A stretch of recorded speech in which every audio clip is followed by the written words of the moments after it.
आगरा में करणी सेना ने रैली के दौरान तलवारें लहराई और उस वक्त वहां पर पुलिस प्रशासन मौजूद था। इसको लेकर उत्तर प्रदेश में सियासत तेज हो गई है। हमारे साथ समाजवादी पार्टी के प्रवक्ता मनोज सिंह काका मौजूद हैं। मनोज जी, जिस तरीके से करणी सेना ने तलवारें लहराई, पुलिस प्रशासन वहां मौजूद था, इसको लेकर के समाजवादी पार्टी क्या कहेगी?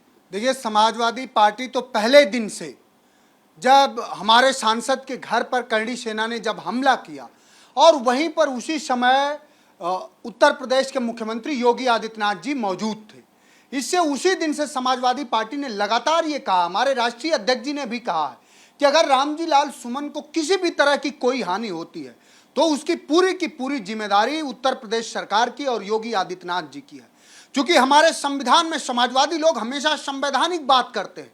हमें जब इस देश के तानाशाहों से लड़ना था तो समाजवादियों का इतिहास कुर्बानियों का इतिहास है। सबसे सर्वोच्च बलिदान देने का जो इतिहास है इस देश में सब समाजवादियों के नाम है।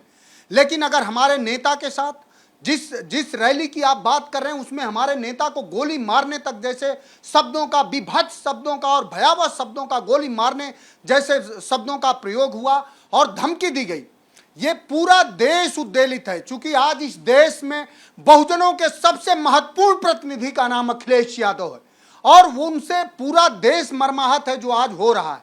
मैं इस देश के गृह मंत्री से और प्रधानमंत्री से समाजवादी पार्टी अपील करती है कि हमारे नेता की सुरक्षा बढ़ाई जाए और उन्हें एनएसजी दी जाए और किसी भी तरह की अगर समाजवादी पार्टी के एक साधारण कार्यकर्ता की भी और हमारे नेता की अगर किसी भी तरह का कोई नुकसान उनके परिवार को, उनके स्वजनों को, उनके कार्यकर्ताओं का होता है तो इसकी पूरी व्यक्तिगत जिम्मेदारी उत्तर प्रदेश के मुख्यमंत्री योगी आदित्यनाथ की है। मनोज जी, आपको क्यों लगता है कि आपके नेता के साथ कुछ हो सकता है? वो अपने आप को असुरक्षित महसूस कर रहे हैं? क्या उन्होंने आपसे कहा कि वो अपने आप को असुरक्षित महसूस कर रहे हैं? नहीं, हमारे नेता, आपने देखा नहीं क्या हो रहा है, आपने देखा नहीं किस तरह से जो बात हो रही, किस तरह से घिरा फैलाई जा रही, किस आंदोलन में गोली मारने की धमकी देने और गोली मारने जैसे शब्दों का प्रयोग करने की संवैधानिक मान्यता है।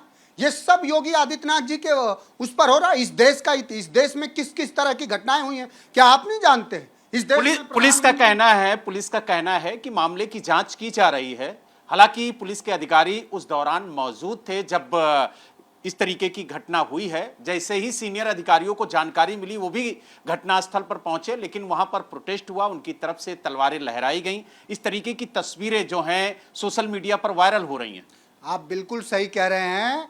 और कौन से, मैं यही तो जानना चाह रहा हूं समाजवादी पार्टी की किस आंदोलन में तलवारें लहराने का हिंसात्मक प्रदर्शन की कहां पर पुलिस, अगर उत्तर प्रदेश की पुलिस इतनी अगर संवैधानिक है और लोगों के सुरक्षा को लेकर के सजग है तो हमें बताए कि कहां पे हिंसात्मक आंदोलन करने की संवैधानिक मान्यता है इस देश में। वो तो पूरी तरह से हिंसात्मक आंदोलन हो रहा है और पूरी तरह से वो इसलिए हो रहा है कि आज पूरे देश में उत्तर समेत पूरे देश में उत्तर प्रदेश समेत पूरे देश में बहुजन के सबसे महत्वपूर्ण प्रतिनिधि के रूप में उभरे हैं अखिलेश यादव जी। वो लोगों के हक हकूक की बात कर रहे हैं। वो वंचित तबका, दलित तबका जो आर्थिक, सामाजिक, राजनैतिक रूप से हाशिए पर है उसकी जातिगत जनगणना करा करके उसकी राजनैतिक भागीदारी सुनिश्चित कर रहे हैं। इसलिए ये घृणा हो रही है। और फिर कह रहा हूं कि जो उत्तर प्रदेश की पुलिस इतनी वाहवाही लूटना चाह रही है, बनारस में एक बेटी के साथ 7 दिनों में 23 बार बलात्कार हुआ, उस पुलिस पर भरोसा किया जाए? जिस पुलिस के राज में उत्तर प्रदेश में सबसे ज्यादा कस्टोडियल डेथ हो, जिस पुलिस के राज में इसी लखनऊ में किस किस तरह की विभत्स घटनाएं घट रही, उस पर कैसे भरोसा करा जाए? तो क्या आपको लगता है मनोज जी कि रामजी सुमन जो है वो मात्र एक मोहरा है, असली जो टारगेट है वो अखिलेश यादव है? निश्चित रूप से अखिलेश यादव इस देश में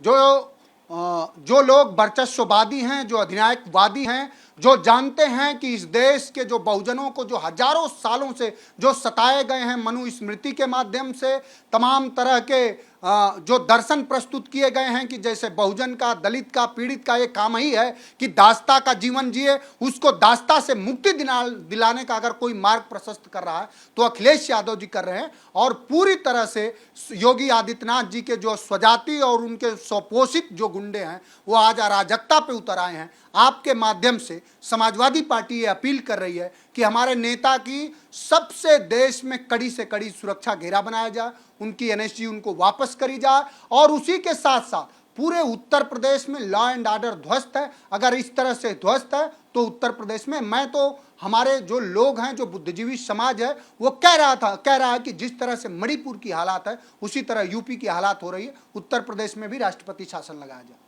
तो आपने देखा हमारे साथ समाजवादी पार्टी के प्रवक्ता मनोज सिंह काका थे, जिन्होंने कहा कि उत्तर प्रदेश में कानून व्यवस्था पूरी तरह से ध्वस्त हो चुकी है और उन्होंने मणिपुर का भी जिक्र किया और कहा कि उस तरीके के हालात उत्तर प्रदेश में ना बने, इसको लेकर के यहां पर राष्ट्रपति शासन लगाने की भी मांग की। और साथ ही उन्होंने ये भी कहा कि जो रामजी लाल सुमन है वो तो सिर्फ एक मोहरा है, असली निशाना जो है वो अखिलेश यादव पर है। लखनऊ से वीडियो जर्नलिस्ट हरिओम के साथ Balram Pandey, ABP news. For exclusive and insightful videos, subscribe to our new channel ABP Live Premium.